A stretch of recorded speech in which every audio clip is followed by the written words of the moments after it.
ಇಲ್ಲಿ ಟೈರ್ ಅಂಗಡಿ ಮಾಡಿದ್ರು ಇಲ್ಲಿ ಕೊಟ್ಟೂರಲ್ಲಿ. ಅಲ್ಲಿ ಮೊನ್ನೆ ಇದಾಗಿದೆ ಅಂತೇಳಿ ಅವ್ರ ಅಮ್ಮ ಅಪ್ಪ ಹಾಸ್ಪಿಟ್ಲಿಗೆ ಹೋಯ್ತು ಅಂತ ನಮ್ಮ ಗ್ರಾಮಸ್ಥರು ಅವರು ಚಂದ್ರಪ್ಪ ಪ್ರಸನ್ನ ಎಲ್ಲ ಅಣ್ಣತಮ್ಮಗಳೆಲ್ಲ ಹೇಳಿದರು. ನಾವು ಕೂಡ ನಿನ್ನೆ ಎಲ್ಲ ಬಂದು ನೋಡಿದ್ವಿ.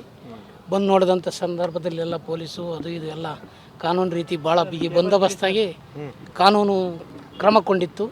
ಅದರ ಪ್ರಕಾರವಾಗಿ ಇವತ್ತು ಎಲ್ಲ ಒಳಗಡೆ ಹೋಗಿ ನೋಡಿದಂಥ ಸಂದರ್ಭದಲ್ಲಿ 3 ಜನನ್ನ ಒಳಗಡೆ ಊತಾಕಿದ್ದ. ಒಂದೇ ಗುಂಡಿಯಲ್ಲಿ ಊತಾಕಿದ್ರು.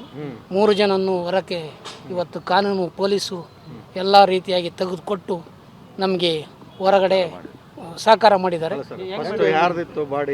ಫಸ್ಟು ಮಗಳದಿತ್ತು, ಕೆಳಗಡೆ ಹುಡುಗಿದು, ಮೇಲೆ ಅಪ್ಪಾಜಿ, ಸೆಂಟ್ರಿನಲ್ಲಿ ತಾಯಿ. ಈ 3 ಜನ ಕತ್ತು ಕೊಯ್ದಾನೆ ಸರ್ ಸ್ಥಳದಲ್ಲಿ. ಮೂವರನ್ನು ಒಂದೇ ಸಲ ಮಾಡಿದ್ದಾನೆ ಸರ್. ಮೂವರನ್ನು ಕತ್ತು ಕೊಯ್ದಾನೆ. ತಾಯಿ ಕೆಳಗೆ, ಸೆಂಟ್ರಿನಲ್ಲಿ ಮಗು ಮೇಲೆ. ಅವನು ಏನು ನಾವು ಇರಲಿಲ್ಲ ಸರ್, ಹೊರಗಡೆ ಇದ್ವಿ.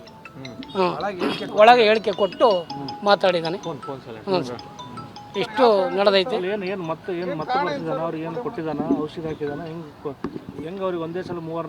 ಅದೇನೋ ಸ್ಪೇರ್ ಮಾಡಿದ್ದಾನೆ ಅಂತೇಳಿ, ಸ್ಪ್ರೇ ಮಾಡಿದ್ದಾನೆ ಅಂತ ಅವನು ಹೇಳಿರ್ತಕ್ಕಂಥ ಮಾತು ಸರ್. ಇಷ್ಟು ಮಾತು. ಹಾಂ ಸರ್, ಮೂರ್ಛಿಗೆ ಹೋದಾಗ 3 ಜನನು ಕತ್ತು ಕೊಯ್ದು ಗುಂಡಿ ಒಳಗೆ. ಇಲ್ಲಿ ಟೈರ್ ಅಂಗಡಿ ಮಾಡಿದ್ರು ಇಲ್ಲಿ ಕೊಟ್ಟೂರಲ್ಲಿ. ಅಲ್ಲಿ ಮೊನ್ನೆ ಇದಾಗಿದೆ ಅಂತೇಳಿ ಅವ್ರ ಅಮ್ಮ ಅಪ್ಪ ಹಾಸ್ಪಿಟ್ಲಿಗೆ ಹೋಯ್ತು ಅಂತ ನಮ್ಮ ಗ್ರಾಮಸ್ಥರು ಅವರು ಚಂದ್ರಪ್ಪ ಪ್ರಸನ್ನ ಎಲ್ಲ ಅಣ್ಣತಮ್ಮಗಳೆಲ್ಲ ಹೇಳಿದರು. ನಾವು ಕೂಡ ನಿನ್ನೆ ಎಲ್ಲ ಬಂದು ನೋಡಿದ್ವಿ. ಬಂದು ನೋಡಿದಂಥ ಸಂದರ್ಭದಲ್ಲಿ ಎಲ್ಲ ಪೊಲೀಸು ಅದು ಇದು ಎಲ್ಲ ಕಾನೂನು ರೀತಿ ಭಾಳ ಬಿಗಿ ಬಂದೋಬಸ್ತಾಗಿ ಕಾನೂನು ಕ್ರಮ ಕೊಂಡಿತ್ತು.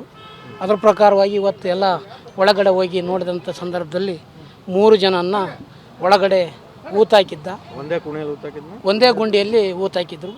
3 ಜನನ್ನು ಹೊರಕ್ಕೆ ಇವತ್ತು ಕಾನೂನು ಪೊಲೀಸು ಎಲ್ಲ ರೀತಿಯಾಗಿ ತೆಗೆದುಕೊಟ್ಟು ನಮಗೆ ಹೊರಗಡೆ ಸಹಕಾರ ಮಾಡಿದ್ದಾರೆ. ಫಸ್ಟು ಮಗಳದಿತ್ತು, ಕೆಳಗಡೆ ಹುಡುಗಿದು, ಮೇಲೆ ಅಪ್ಪಾಜಿ, ಸೆಂಟ್ರಿನಲ್ಲಿ ತಾಯಿ. ಈ 3 ಜನ ಕತ್ತು ಕೊಯ್ದಾನೆ ಸರ್ ಸ್ಥಳದಲ್ಲಿ.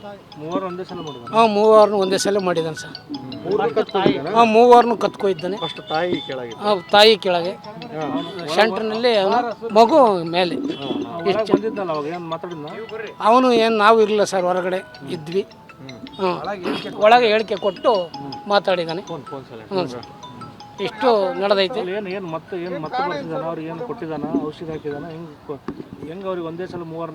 ಅದೇನೋ ಸ್ಪೇರ್ ಮಾಡಿದ್ದಾನೆ ಅಂತೇಳಿ, ಸ್ಪ್ರೇ ಮಾಡಿದ್ದಾನೆ ಅಂತ ಅವನು ಹೇಳಿರ್ತಕ್ಕಂಥ ಮಾತು ಸರ್. ಇಷ್ಟು ಮಾತು. ಹಾಂ ಸರ್, ಮೂರ್ಛಿಗೆ ಹೋದಾಗ 3 ಜನನು ಕತ್ತು ಕೊಯ್ದು ಗುಂಡಿ ಒಳಗೆ.